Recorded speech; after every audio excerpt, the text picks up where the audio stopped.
Warning! Pondering the ideas and philosophies contained within this video is going to require a more open mind than most naturally tribalistic humans possess.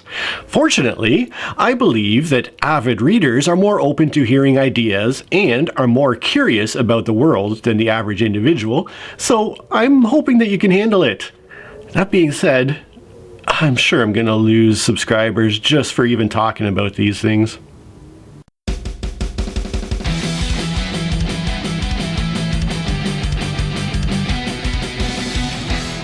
Anyhow, hi, I'm Josh, and I'm very grateful that you have joined me as I give a spoiler-free review of the science fiction utopian novel called The Dispossessed by Ursula K. Le Guin. This novel has taken me days to try to figure out how to organize the information and present it to you in as unmuddled a form as possible, and it was a challenge because this book is all about the big ideas and the big themes that it explores, as many good sci-fi books are. So I really struggled with, for one thing, the level of depth to get into. You can see this is already a long video, and so I really wanted to, as usual, just let the book do the talking and let people smarter than me do the talking and kind of leave a lot of my personal opinions out of it, because really I could do a 5-video series talking about all the issues that are discussed in this book, but this isn't about me. This isn't about what I think necessarily, although as the presenter and the person who is presenting how this piece of art made me feel and made me interact with it, obviously I'm going to come into that a great deal, but I want most of this to be Le Guin doing the talking. And speaking of which, I'm going to start off with a direct quote from Ursula K. Le Guin talking about how The Dispossessed came to be. So, Le Guin says, "The Dispossessed started as a very bad short story, which I didn't try to finish but couldn't quite let go. There was a book in it, and I knew it, but the book had to wait for me to learn what I was writing about and how to write about it. I needed to understand my own passionate opposition to the war that we were endlessly seemed waging in Vietnam, and endlessly protesting at home. If I had known then that my country would continue making aggressive wars for the rest of my life, I might have had less energy for protesting that one. But knowing only that I didn't want to study war no more, I studied peace. I started by reading a whole mess of utopias and learning something about pacifism and Gandhi and nonviolent resistance. This led me to the nonviolent anarchist writers such as Peter Kropotkin and Paul Goodman. With them, I felt a great immediate affinity. They made sense to me in the way Lao Tzu did. They enabled me to think about war, peace, politics, how we govern one another and ourselves, the value of failure, and the strength of what is weak. So, when I realized that nobody had yet written an anarchist utopia, I finally began to see what my book might be. And I found that its principal character, whom I'd first glimpsed in the original misbegotten story, was alive and well, my guide to Anarchism. The Dispossessed was published way back in 1974, which makes it a couple of years even older than me. And before I dive into a very brief plot summary, I have to get some definitions out of the way so we can understand exactly what we're talking about and hopefully clear up some misconceptions about ideas in general. So, what this is, as you can see Ursula K. started to explain there, is an exploration of a society that has left the democratic capitalist society that we are familiar with and has gone on to create a society that is as completely egalitarian as possible, meaning true equality for all people. And within that system, then they have chosen to go with an economic system of communism and a political system of anarchism. So obviously we're hearing terms here that might immediately put us off or even frighten us. The whole Red Scare of communism, which came about shortly following the Second World War, when the US and the USSR emerged as the two world superpowers in the wake of this global war that had just happened. And with one side being our Western capitalist system, the USSR being a communist system, obviously the Western side had to make enemies of all communist countries that might want to kind of join forces with the USSR. So the word communism became, and still is, almost a curse word, an insult, as it were. But let's very quickly look at these two things. So we're talking about an economic system and we're talking about a political system. So let's not confuse that. First of all, let's not confuse communism with a system of governance. And I'll get more into that in a second. But in the interests of egalitarianism, we have communism, which at its most basic is defined as an equal sharing of resources.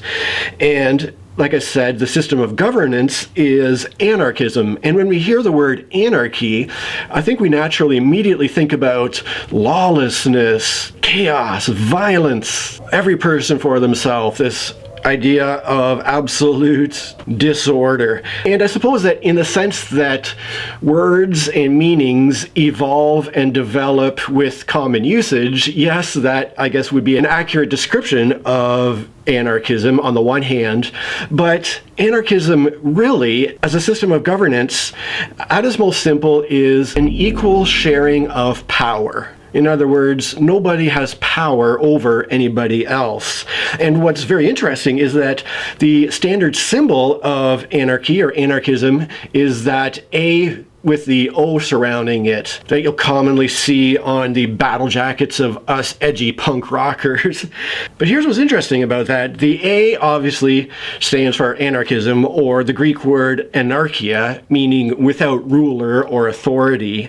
But the O that is around it stands for order. And that is thought to be a reference to Pierre-Joseph Proudhon's definition of anarchism from his 1840 book called What is Property? And in that there's a quote where he sort of compares the individual and the society at large, and he says, as man seeks justice and equality, so society seeks order and anarchy. And that's the exact opposite of the common definition and the common idea of anarchy, which, like I said, is disorder and chaos. But no, the true definition of anarchism denotes order, and we'll get into why in a second here. Now, for true egalitarianism, for people to be equal, both anarchism and communism need to work together, because if you have communism without anarchism, then you have the type of communism that we are all too familiar with, which is where you have, instead of an anarchist style of governance, you have a totalitarian government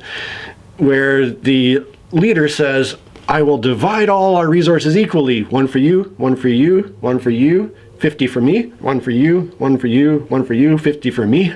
And so that is naturally what we think of when we hear the term communism. We think of that type of system, but that's a failing of the system of governance, not necessarily a failing of the system of economics. On the flip side, since money is power, you can't have anarchism, a system of power equality, without communism, because if one person has more resources, more money than another person, there is going to be a power imbalance. So the two things have to be together in order to have a true system of egalitarianism.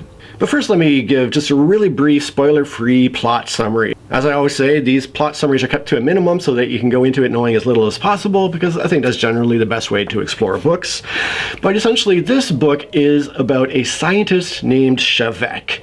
And going back about 150 years or so before the events of this book take place, we had an Earth-like planet called Eurus, where people were living the familiar, democratic, capitalist form of life that we are used to here in the West. Now, at that time, 150 years before this book takes place, a lady named Odo started looking at the systems of her society and realizing just how flawed each of them were. Now, she looked at the biggest systems, the system of governance and the system of economy, and she realized that for true equality, things would need to be drastically different. And her ideas spread eventually enough people came together with a desire to change, and this sort of took place in the form of possibly a rebellious uprising, and they came into conflict, obviously, with the authorities of their planet Uras. And ultimately, what was agreed to was that they would take all these followers of Odo, called Odonians, and they would put them in a spaceship and ship them off to the moon, which was called Anaris. So all these people who wanted to form their own kind of utopian society basically packed up, moved up to the moon on this planet called Anaris. They settled there, they formed their new societies there, and they basically broke ties with each other, the two societies. Each society considering it dangerous to interact with the ideas of the other. So our character Shivak, our scientist, grows up on Anaris amongst the Adonians, and he's working on some big, extremely important scientific theories. And I guess there is a sort of communication developed between the scientists of Anaris and the scientists of Uras, the home planet. And ultimately what happens is Shivak decides that he wants to be the first person to go back to the original planet Uras and talk to the scientists there and present his ideas. Now, the Adonians, the people on Anaris, have a term for the people on Uras, and they called them propertarians, which is an insulting term meaning people who own property, people who keep things for themselves and don't share equally with those around them. So Shivak goes to this planet amongst the propertarians, and the book is all about how he fares in that area. And obviously there's a ton of comparison between the two very, very different planets in different societies, and the book pulls out so many interesting ideas and themes from that interaction. So it's a very interesting plot. The themes are fascinating, and most of this review is going to be talking about the themes. I think maybe the weakest point of the book are the characters. And yet our main character, Shivak, is somebody I can relate to in certain ways, as you'll see here. He lives in this society which has exiled itself from the wider world, but within this exile society, he himself is an exile in terms of, in this society of mutual aid and support, he sort of stands alone as being kind of a loner. And here's how it describes him, which I relate to. And right in the intro here, it's talking about Shivak on the spaceship between planets, and it says, he was alone here because he came from a self-exiled society. He had always been alone on his own world because he had exiled himself from his society. The settlers had taken one step away, he had taken two. And it also says just a little bit later about him, actually Shivak himself says, I haven't really ever known anybody. You see how I didn't understand you. I'm cut off, can't get in, never will. It would be silly for me to think about a partnership. That sort of thing is for human beings.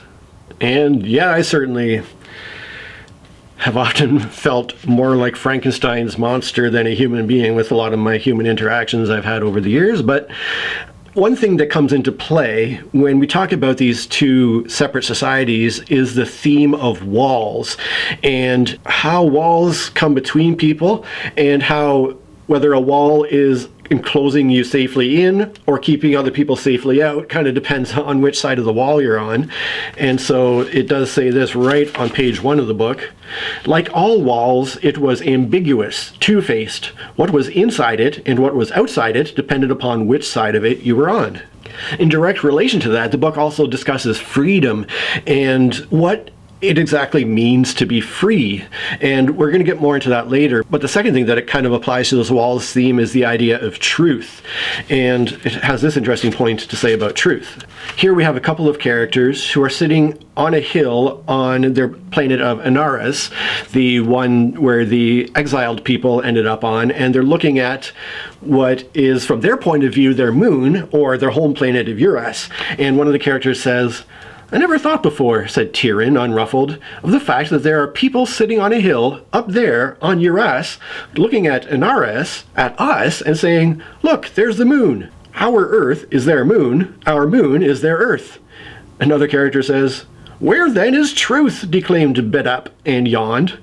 In the hill one happens to be sitting on, said Tyrion. That is such a profound statement to me.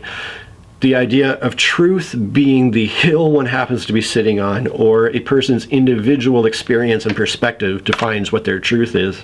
Now, although the planet Uras is very Earth-like in the way it's modeled, there is an actual race of people who are our Earth, and they're called the Terrans. There's not a lot of interaction with the our planet Earth Terrans, but it does say this about that planet. And one person who came from Earth says this: "My world, my Earth, is a ruin, a planet spoiled by the human species.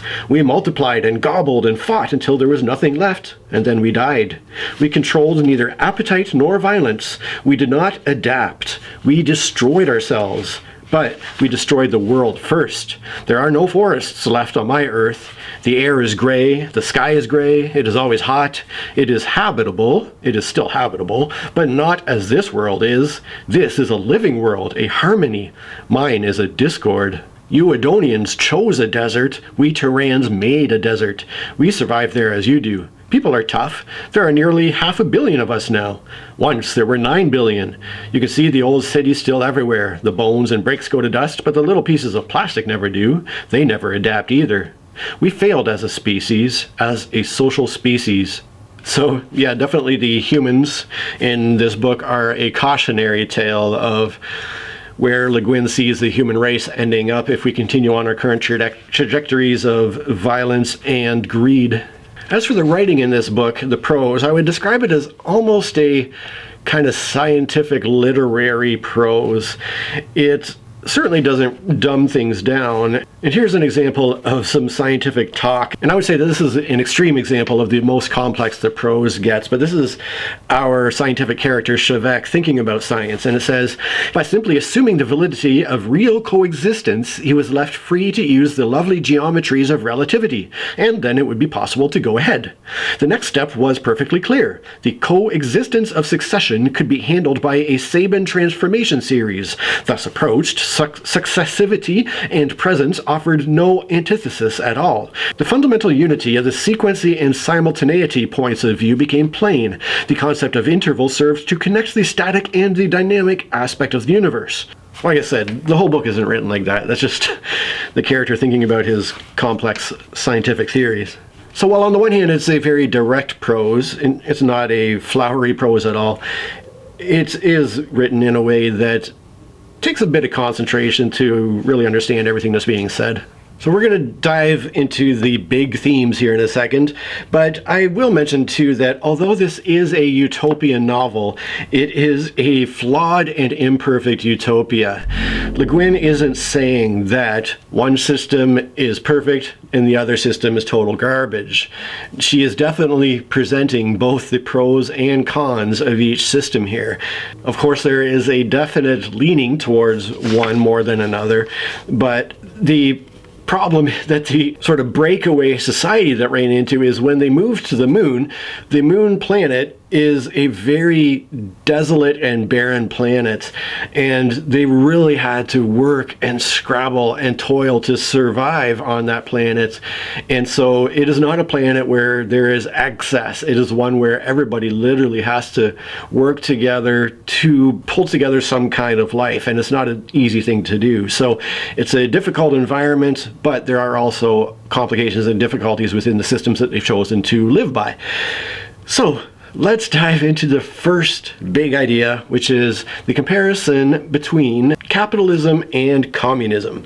And before we do that, let me just say that our idea of capitalism and our economy has some definite flaws to it. And I'm going to read a quote by somebody who's much smarter than me, Kurt Vonnegut, from his book Slaughterhouse-Five. And in that book, Vonnegut says, "Americans, like human beings everywhere, believe many things that are obviously untrue. Their most destructive untruth is that it is very easy for any American to make money. They will not acknowledge how, in fact, hard money is to come by, and therefore, those who have no money blame and blame and blame themselves.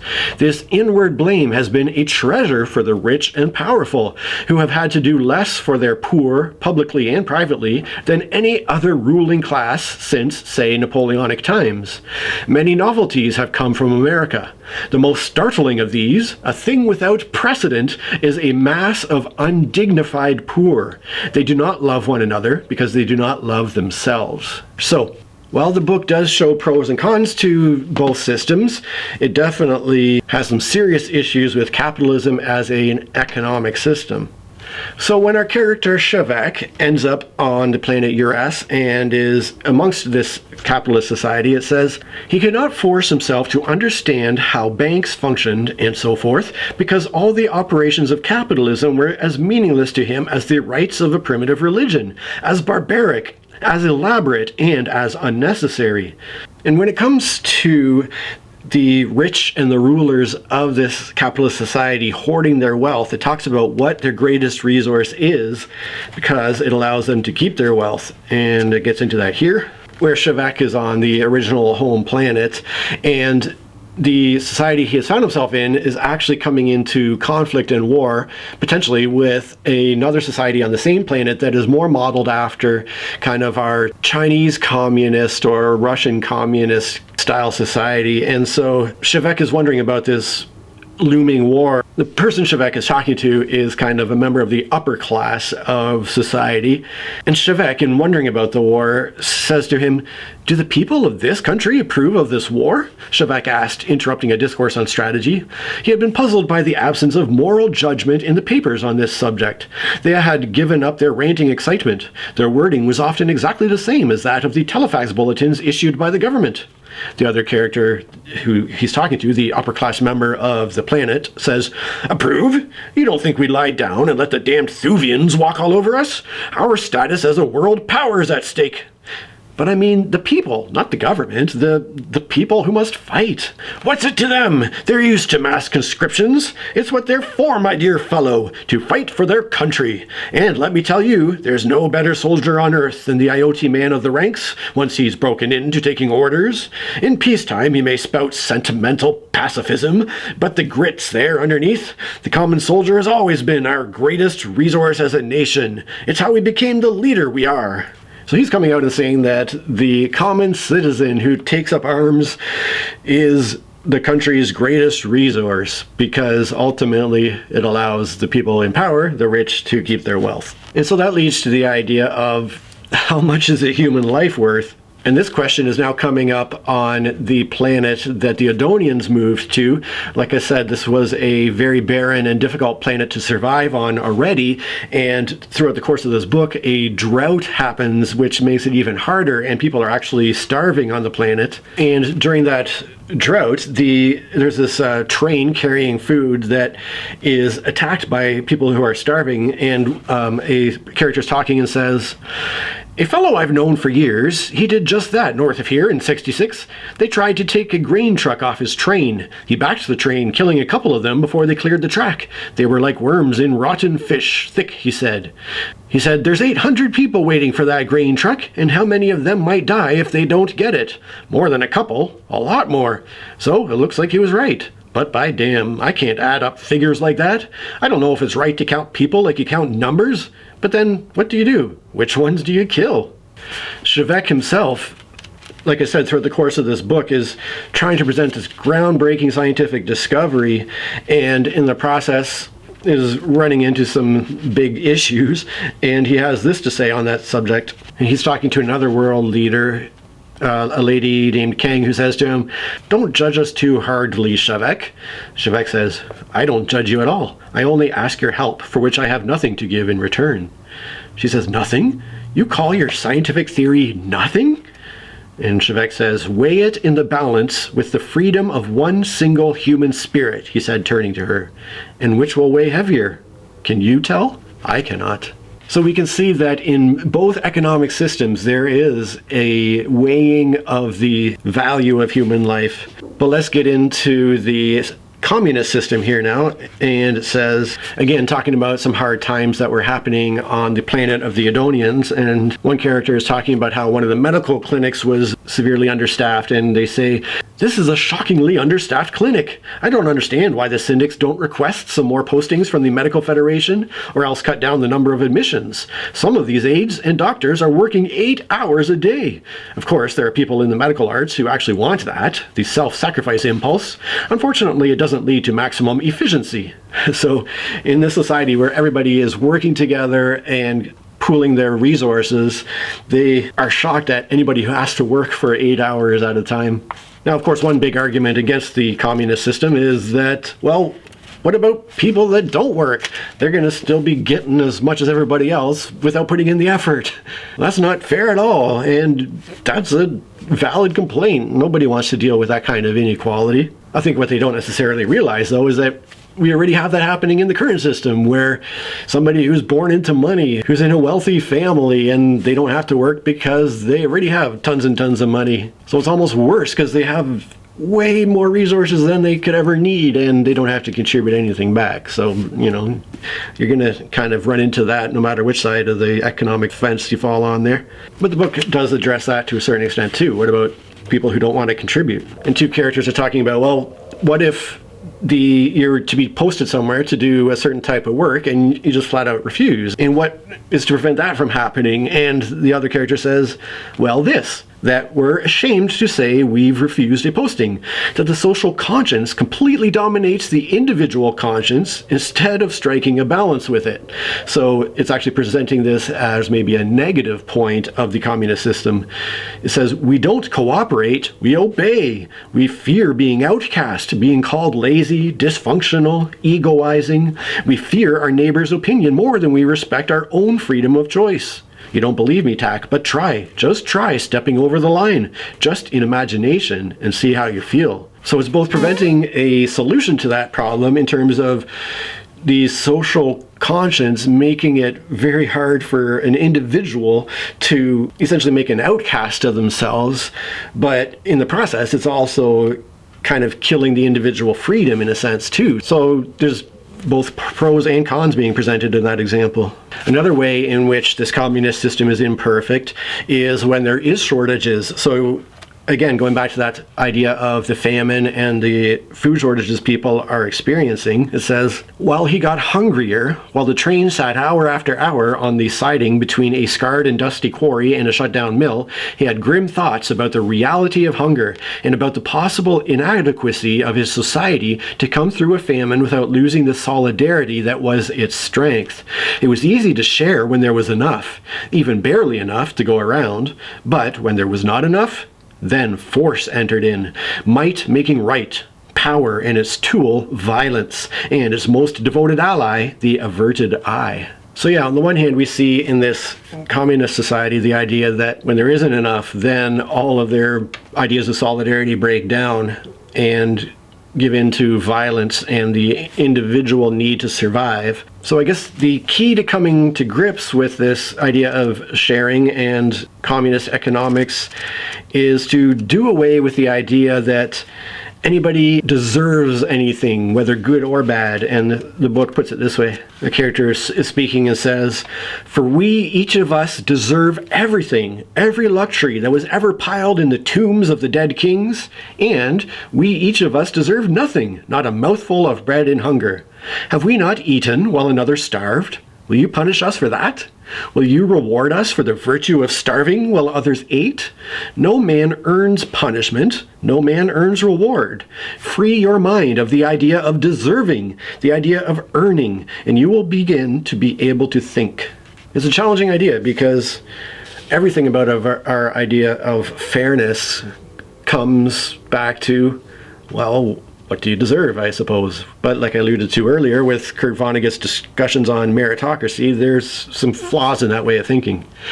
So anyways, just before I go on, let me take a quick second to thank my Patreon supporters, especially to my higher tier supporters, Joanna and Paul, and especially to Osmondus for your help and your support through Patreon. It really means a lot to me. I am very, very grateful. Thank you. Now let's move on to the other big idea, which is the comparison between democracy and anarchism. Now, when we think of democracy, we naturally think of our system of governance. My question is, though, are we in the West experiencing true democracy, or is what we have actually a plutocracy, a rule of the wealthy class funded by wealthy private and corporate lobbyists, all being presented to us as a democracy in disguise? I don't know, I hate politics and politicians, so you tell me. But anyways, let's look at how the book examines the pros and cons of both types of governance. The first thing I'll look at here is the idea that people feel comfortable with power systems, with hierarchies. And one character says this: "It's always easier not to think for oneself. Find a nice, safe hierarchy and settle in.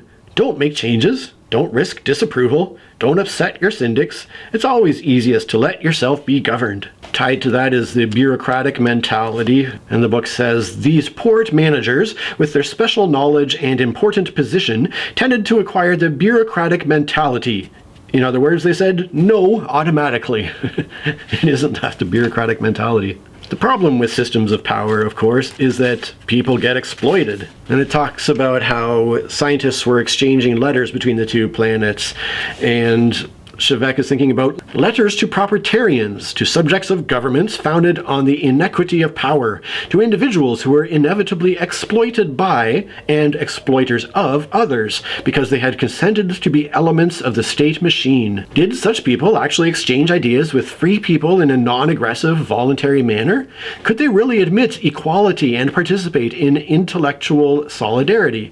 Or were they merely trying to dominate, to assert their power, to possess? And although we ostensibly live in a democracy, how much power does the individual citizen actually have? So Shevek is on the home planet trying to interact with the people in the system, and it says, "Shevek had thought to bargain with them, a very naive anarchist notion. The individual cannot bargain with the state. The state recognizes no coinage but power, and it issues the coins itself." On the flip side, it has these positive things to say about an anarchist system and how it helps the people survive in a very desolate environment.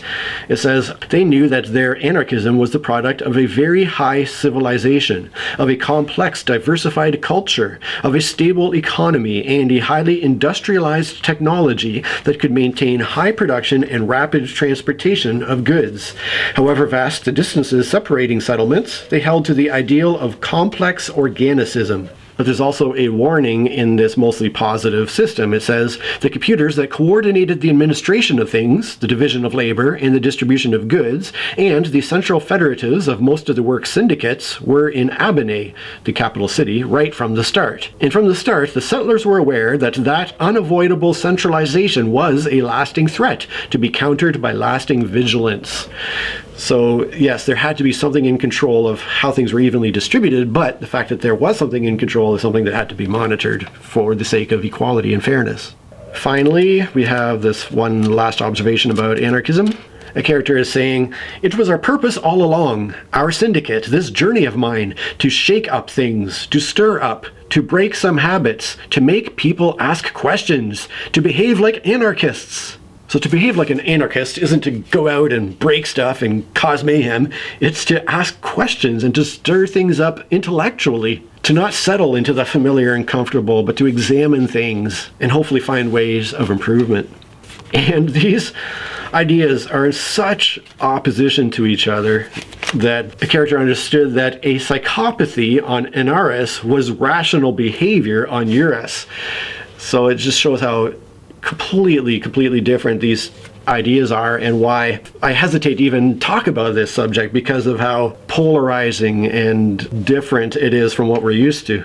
Okay, Le Guin in this book doesn't just tackle these big issues, but she also takes on a few other things here, all related to the idea of equality, including equality between men and women. And again, this is published in the mid-70s, and things I hope have improved for women since that time, in the 50 years since then, but we certainly still have a ways to go, obviously. And here we have Shevek talking to a couple of scientists on the home planet, on Eurus, and he's really having a hard time getting an idea across here, and it says, Shevek had no idea what they were talking about. He scratched his head. Are all the scientists here men, then? Another character says, Scientists? Oe asked, incredulous. Pei coughed. Scientists? Oh, yes, certainly they're all men. There are some female teachers in the girls' schools, of course, but they never get past certificate level. Why not? Can't do the math. No head for abstract thought. Don't belong. You know how it is. What women call thinking is done with the uterus. Of course, there's always a few exceptions. God-awful brainy women with vaginal atrophy. You Adonians let women study science? Oe inquired. Well, they are in the sciences, yes. Not many, I hope. Well, about half. I've always said Pei, that girl technicians, properly handled, could take a good deal of the load off the men in any laboratory situation. They're actually defter and quicker than men at repetitive tasks, and more docile, less easily bored. We could free men for original work much sooner if we used women. Not in my lab you won't, said Oe.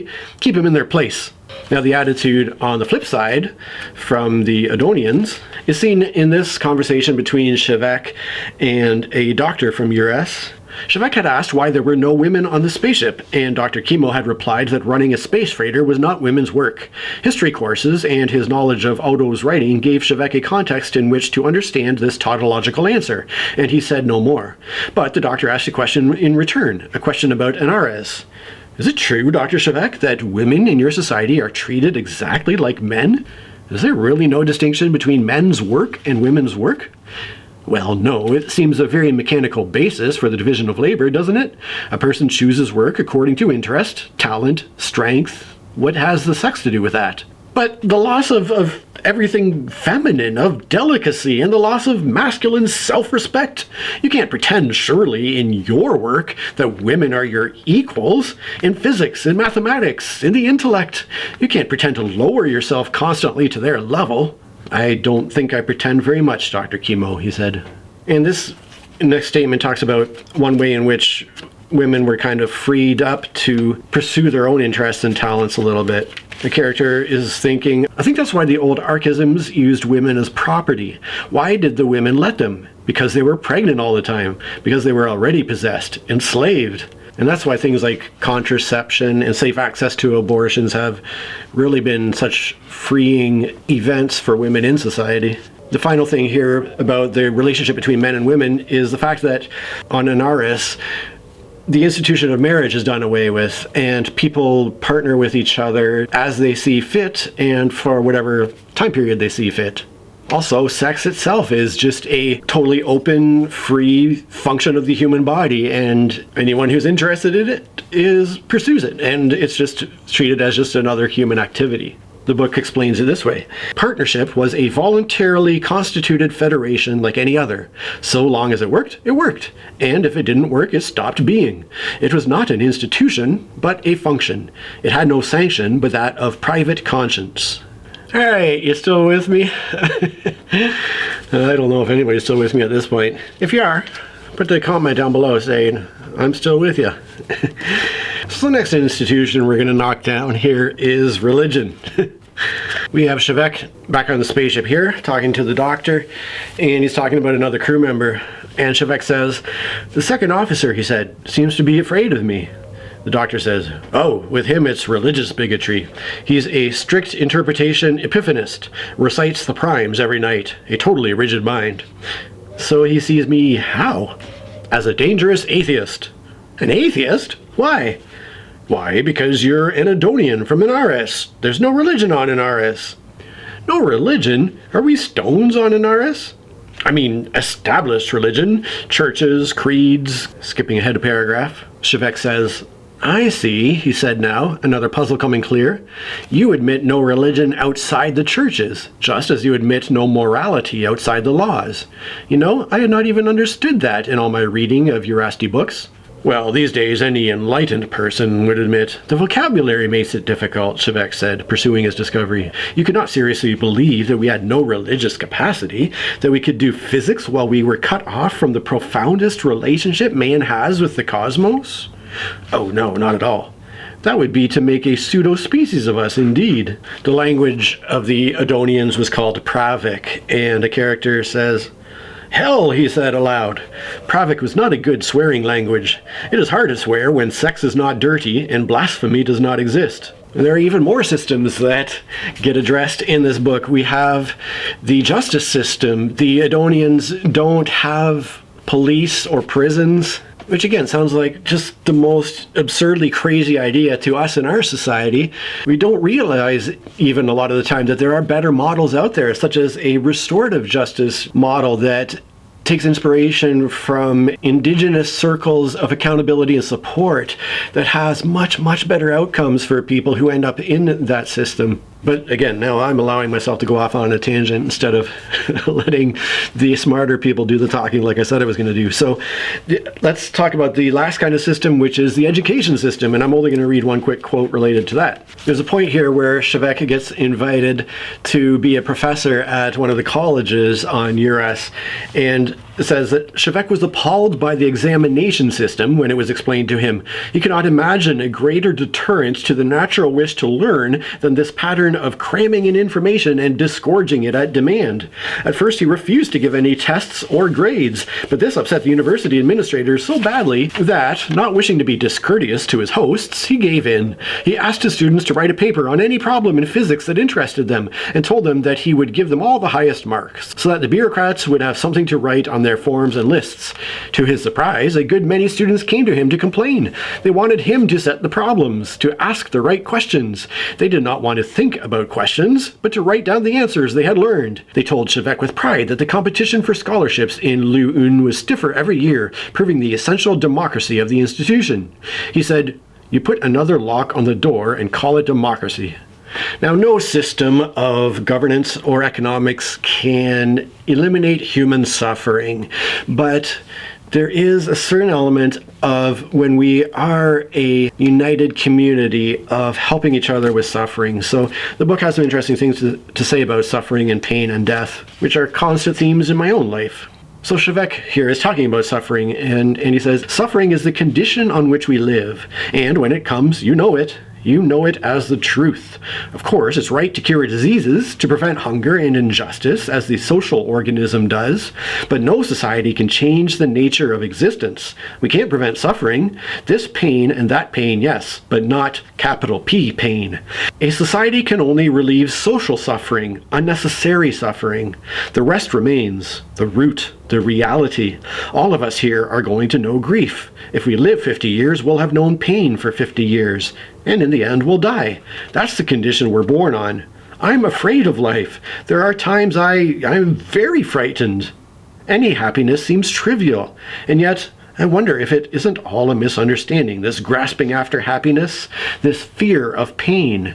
If instead of fearing it and running from it, one could get through it, go beyond it.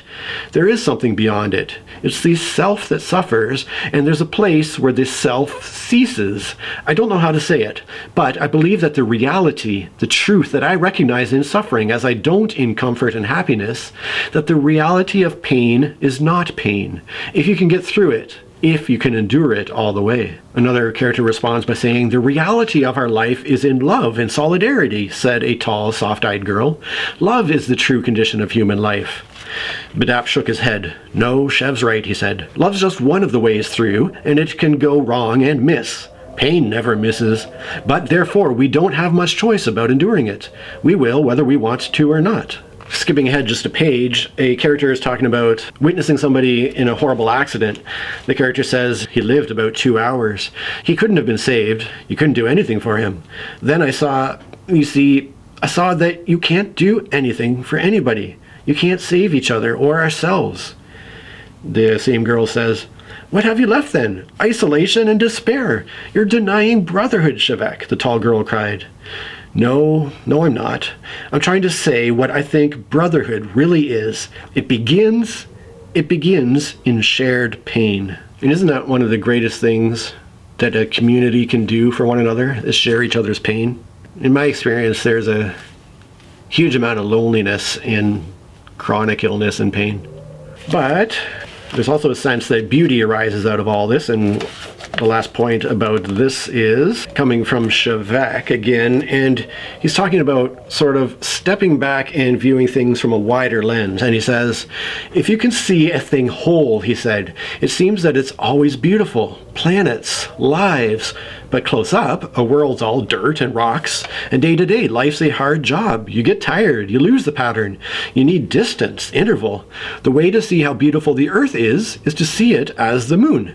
The way to see how beautiful life is from the vantage point of death. And there's so much truth to that when you kind of step outside yourself, your own narrow perspective, your own tiny experience, and you see things on a planetary level or even a cosmological level, then things just get reshaped into a different perspective, I think. And there is a lot of beauty in it when you take that kind of larger perspective and you kind of step away from the harshness and the lies and the one person at the other person, and you see the universe as something bigger and more beautiful. Now let's wrap up with a few quotes about how all these ideas come together to challenge the concept of freedom. Shevek is talking about the history of the Adonians leaving their home planet, and he is saying, we left with empty hands 170 years ago, and we were right. We took nothing, because there is nothing here but states and their weapons, the rich and their lies, and the poor in their misery. There is no way to act rightly with a clear heart on Uras.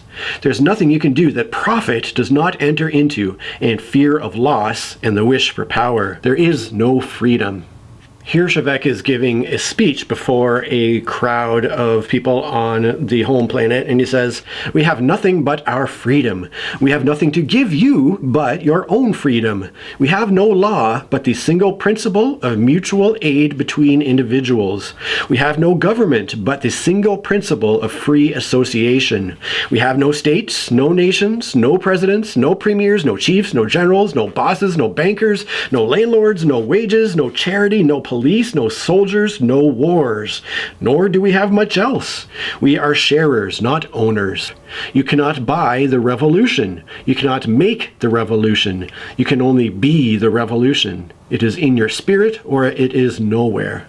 Here we see the importance of the freedom of ideas. And again, Shevek is talking and says, we have no government, no laws, all right, but as far as I can see, ideas never were controlled by laws and governments, even on Uras. If they had been, how would Odo have worked out her ideas? How would Adonianism have become a world movement? The Archists tried to stamp it out by force and failed. You can't crush ideas by suppressing them. You can only crush them by ignoring them, by refusing to think, refusing to change, and that's precisely what our society is doing. Of course, these ideas can be dangerous to those who hold the power and the wealth, who are the rulers over everybody else. People who see the flaws and who are willing to work to fix them are a threat. A lady on Uras is talking and says, to know that there is a society without government, without police, without economic exploitation, that they can never say again that it's just a mirage, an idealist's dream. I wonder if you fully understand why they've kept you so well hidden out there at you and Dr. Shevek, why you never were allowed to appear at any meeting open to the public, why they'll be after you like dogs after a rabbit the moment they find you're gone. It's not just because they want this idea of yours, but because you are an idea, a dangerous one, the idea of anarchism made flesh, walking amongst us. Similarly, another character says, I speak of spiritual suffering, of people seeing their talent, their work, their lives wasted, of good minds submitting to stupid ones, of strength and courage strangled by envy, greed for power, fear of change. Change is freedom. Change is life. Is anything more basic to Adonian thought than that? But nothing changes anymore. Our society is sick. And it's pointed out here that often possessing things is kind of the opposite of freedom. You can become sort of chained to what you possess, and it holds you in a sort of prison. Shevek says, they think if people can possess enough things, they will be content to live in prison. But I will not believe that. I want the walls down. Going back to the wall theme again. I want solidarity, human solidarity. I want free exchange between Uras and Anaris. But it's also a scary thing to think about change and to think about certain kinds of freedom. And here Shevek is talking about a fellow Adonian who actually kind of ended up in a place of power over other people and thus showing a failing in the system. And Shevek says, neither of us chose. We let Sabul choose for us. Our own internalized Sabul, convention, moralism, fear of social ostracism, fear of being different, fear of being free. And finally, when the wall is broken down, the character says, once you are there, once you walk through the wall with me, then, as I see it, you are one of us. We are responsible to you, and you to us. You become an anarchist with the same options as all the others, but they are not safe options. Freedom is never very safe.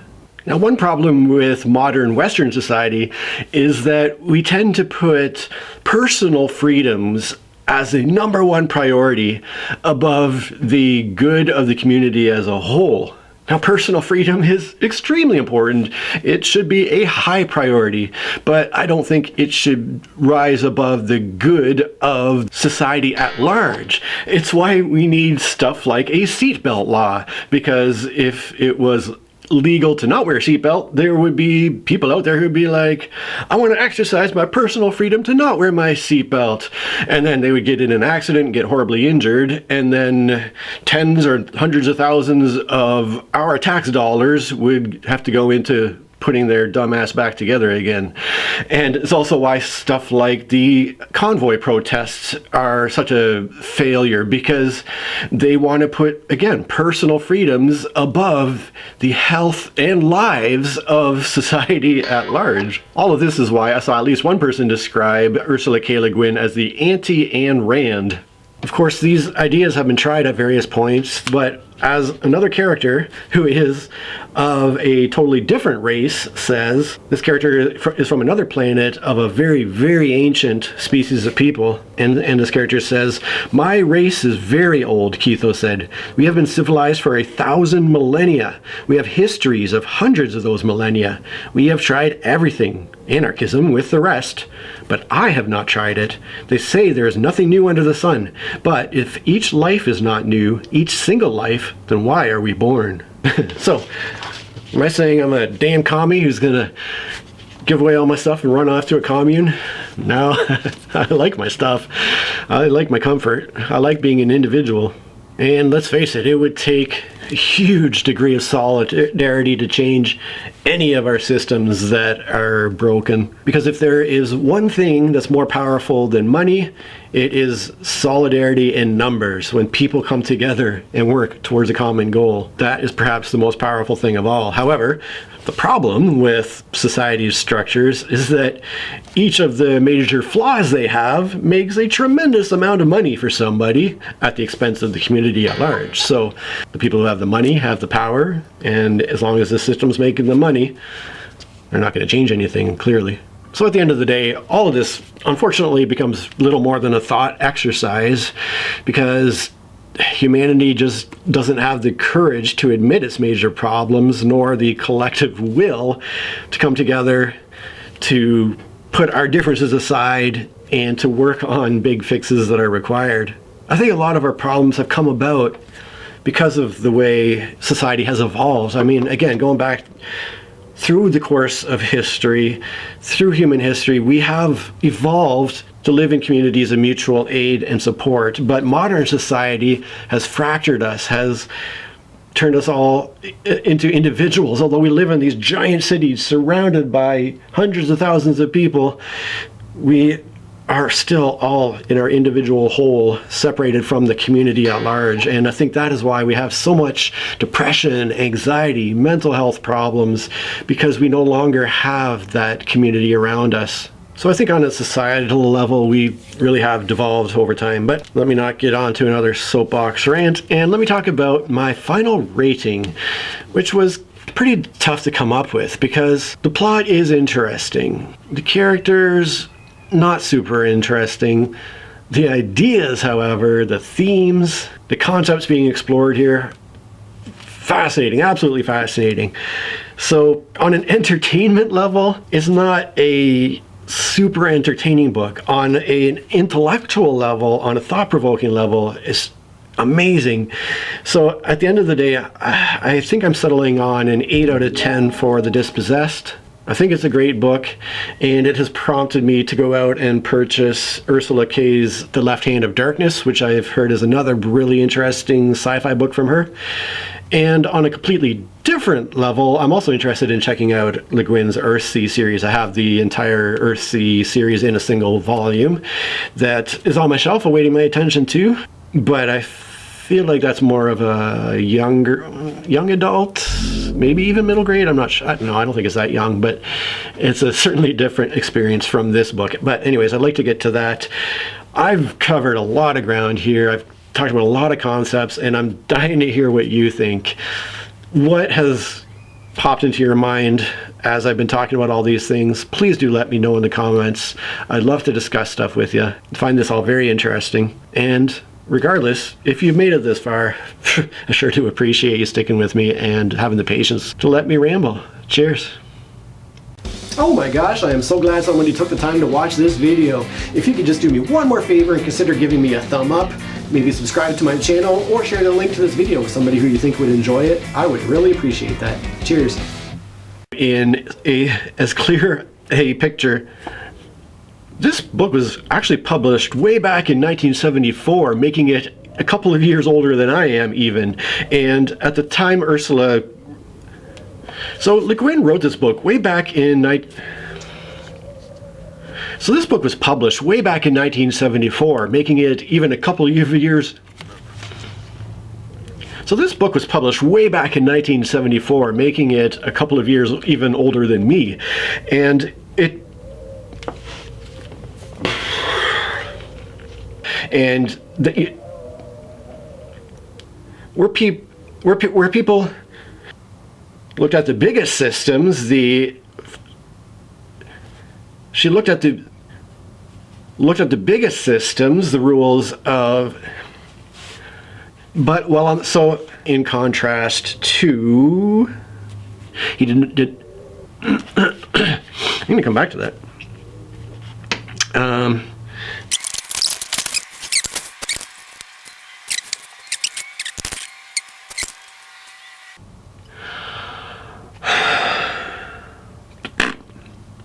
So we see in both systems of, so we see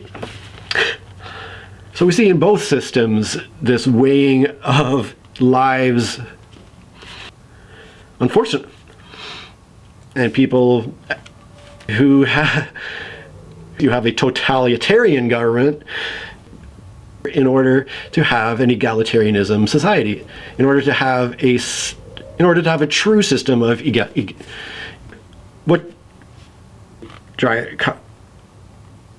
and here a character is talking about one person on the planet, and here a character, and here Shevek. The